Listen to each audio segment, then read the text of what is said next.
హనుమా ఎప్పుడు కూడా నీ హృదయంలో రాముణ్ణి లక్ష్మణుణ్ణి సీతను నీ హృదయంలో బంధించుకున్నటువంటి మహాభక్తుడు హనుమా నన్ను అనుగ్రహించు.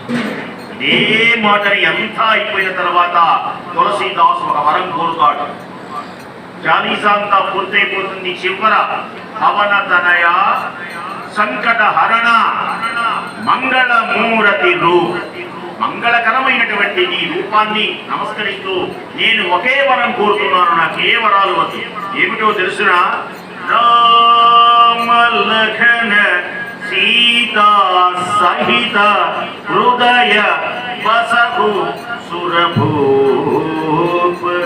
దానికి నమస్కారం చేసుకోండి.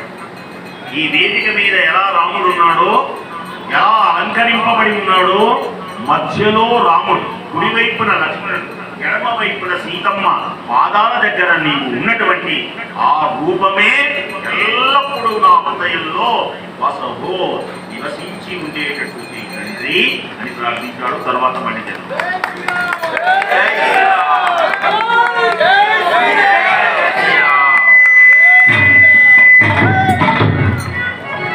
ఒక్కొక్క దానికి చెప్పాలి అంటే చాలా రోజులు పడుతుంది. అయినప్పటికీ సంక్షిప్తంగా ఎందుకంటే వాళ్ళకి ఒక్క 2 నిమిషాలు రెస్ట్ కోసం. ఏమంటే 2 నిమిషాలు చెప్పారు, 3 నిమిషాలు చెప్పారు అనకూడదు. ఇప్పటికే నేను ఎక్కువ నిమిషాలు చెప్తున్నాను. ఒక్క ముక్క చెప్పి వాళ్ళకి ఇవ్వాలి. మంచిగా దాకే టైం వరకే వెంటనే వాళ్ళకి ఇవ్వాలి. అయితే చివరిలో అరగంట సేపు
మహాజ్ఞానులు వినండి, జ్ఞానులు వినండి.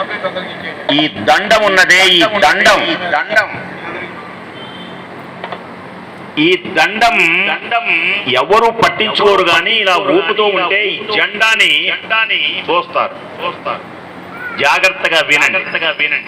ఈ జెండా నిలబడాలి అంటే ఈ దండం ఎవడైనా జెండాకి దండం పెడతాడేమో గాని జెండాన్ని భుజాన ఎవడు వేసుకోడు. దండాన్ని భుజాన వేసుకుంటాడు. దండానికే రంగు కాగితాలు అతికిస్తాడు. దండానికే పసుపు కుంకాలు పెడతాడు. దీనికి మాత్రం దండం అంతే, దానిపైన ఆకాశంలో ఎక్కడమే. కాబట్టి రాముల వారు ఈ జెండా అయితే లక్ష్మణుల వారు ఈ దండం. బాగుందే ఉదాహరణ. అందుకనే తప్పట్లు కొట్టారు మీరు. అందుకనే ఇందాకేమన్నాను, ఉన్నాయి. అవి కొందరికి ఆ గాలి తగిలితే విరిగిన ఎముకలు అతుక్కుంటాయి. ఒకవేళ చెయ్యి తునికి ఆ చెయ్యి పక్కనే ఉందనుకోండి, ఈ మూలిక తగలగానే ఆ చెయ్యి వచ్చి అతుక్కుంటుంది. గాయాలు మచ్చలున్నాయి, ఏ చర్మ వైద్యుడి దగ్గరికి వెళ్ళక్కర్లేదు. ఈ మూలికలా తగలగానే నున్నగా తయారవుతాడు. అలాగే ప్రాణం పోతూ ఉన్నా సరే పోయినా సరే మళ్ళీ బతికించేటువంటి సంజీవని గనక ఆ సంజీవని తీసుకొని వచ్చి లక్ష్మణుని బ్రతికించడమే కాదు, రాముని ప్రాణాలు కాపాడాడు. లక్ష్మణుని ప్రాణాలు కాపాడాడు. వానర వీరులందరూ ఎముకలన్నీ విరిగిపోయినటువంటి వాళ్ళని బ్రతికించాడు. ఒడ్డున ఉన్న మరణించినటువంటి వానర వీరులందరినీ బ్రతికించాడు. ఈ ఒక్క మాట చెప్తాను, మరి అందరే బ్రతికిస్తే రాక్షసులు కూడా బ్రతకాలిగా. సంజీవని పర్వతానికి రాక్షసులు వానరులని ఎవరినైనా బతికిస్తుంది వైద్యం. మరి ఎందుకని రాక్షసులు బ్రతకలేదు? వానరులే మరణించిన వానరులందరూ ఎందుకు బతికారంటే రావణాసునికి అతి తెలివితేటలు, మోకాల్లో తలకాయ ఉందంటారే అంత తెలివితేటలు ఉన్నాయి, అక్కర్లేని తెలివితేటలు. ఆనాడు ఈటీవీలు, ఎంటీవీలు, ఎస్టీవీలు, 9 టీవీలు ఇవన్నీ వచ్చి మొత్తం కుప్పలుగా రాక్షసులు చచ్చిపోతున్నారని చూపిస్తున్నారని, ఎవ్వడూ లేకుండా ఉండాలని రహస్యంగా భటుల్ని పిలిచి రాక్షసులందరినీ సముద్రంలోకి నెట్టేయండిరా అన్నాడు. అందరూ సముద్రంలో బారేశారు, నడి సముద్రంలో. చచ్చి బతికిన వాళ్ళు ఎవరు కనపడుతున్నారా అంటే అందరూ వానరులే కనపడుతున్నారు అక్కడ. అందుకని టీవీలో స్క్రోలింగ్ ఏంటి, వానరులే మరణిస్తున్నారు, రాక్షసుడు ఒక్కడు కూడా మరణించలేదు. మరణించలా, సముద్రంలో పడ్డారు. ఇంతలో ఆంజనేయ స్వామి వారు సంజీవని పర్వతం తీసుకురావటంతో వానరులందరూ బతికారు, పోయిన రాక్షసులందరూ పోయినారు. జయ హనుమాన్. జయ హనుమాన జ్ఞాన గుణ సాగర, జయ కపీశక్తికు లోకము జాగర, రామదూతాదులిత బలదామ, అంజనీ పుత్ర పవన సుఖనామ, మహావీర విక్రమ బజరంగే సమతి నివార సముదిక సంగే ఆడభద్ర కరుగ గాభిరాజే మూర్జనే భూసా జయ శంకర సోడా విద్యావాన ప్రియతి శాసుర రామ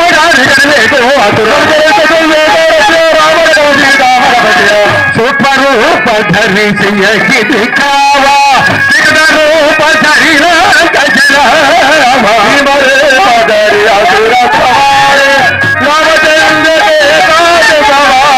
लायस जीवन लगन दिया जय श्री रघुवीरा कर सुर लाए